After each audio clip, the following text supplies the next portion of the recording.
আসসালামু আলাইকুম। সাধারণ গণিতের এমসিকিউ সিরিজে তোমাদের সকলকে স্বাগতম। আজকে আমরা সিলেট বোর্ড 2025 সালে এসেছে এমন একটি প্রশ্নের সমাধান করব। দেখো, প্রশ্নে দুইটা সমীকরণ দেওয়া আছে।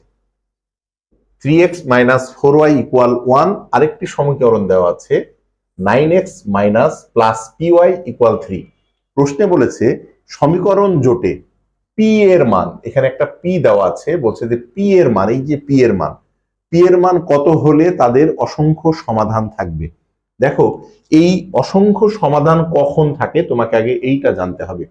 যদি দুইটা সমীকরণ দেওয়া থাকে তাহলে এই দুইটা সমীকরণের চলকের অনুপাত এবং ধ্রুবকের অনুপাতগুলো যদি পরস্পর সমান হয় তাহলে ওই সমীকরণ জোটের অসংখ্য সমাধান থাকে। সেটা কেমন? ধরো আমরা যদি দুইটা সমীকরণ লিখি a1x + b1y = c1 দিলাম, আর যদি লিখি a2x + b2y = c2, যদি এমন থাকে দুইটা সমীকরণ, তাহলে এই যে x এর সহগ যেটা, y এর সহগ যেটা এবং ধ্রুবক পদের অনুপাতগুলো যদি সমান হয়, তার মানে এখানে a1 / a2 = b1 / b2 = c1 / c2, যদি এই শর্ত মানে তাহলে ওই সমীকরণ জোটের অসংখ্য সমাধান থাকে।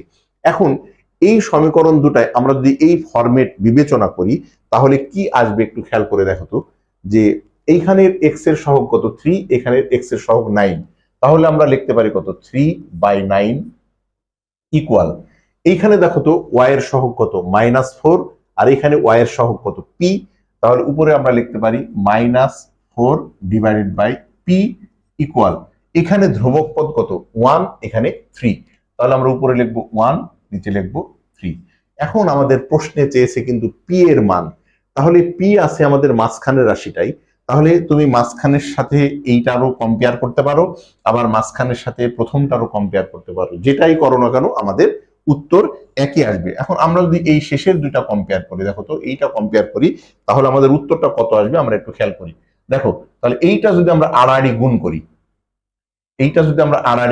পি এর সাথে 1 যদি নেই তাহলে পি হবে, আর এখানে কত হবে 3 এর সাথে যদি আমরা -4 গুণ করি তাহলে হবে -12, তাহলে আমরা পি এর মানটা পেয়ে গেলাম।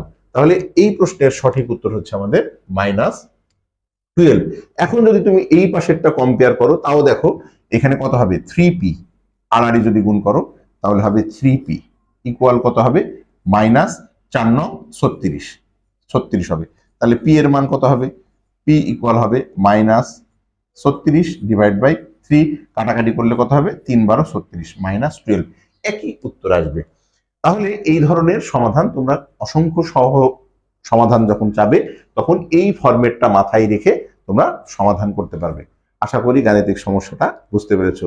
সকলের জন্য শুভকামনা রইল। আল্লাহ হাফেজ।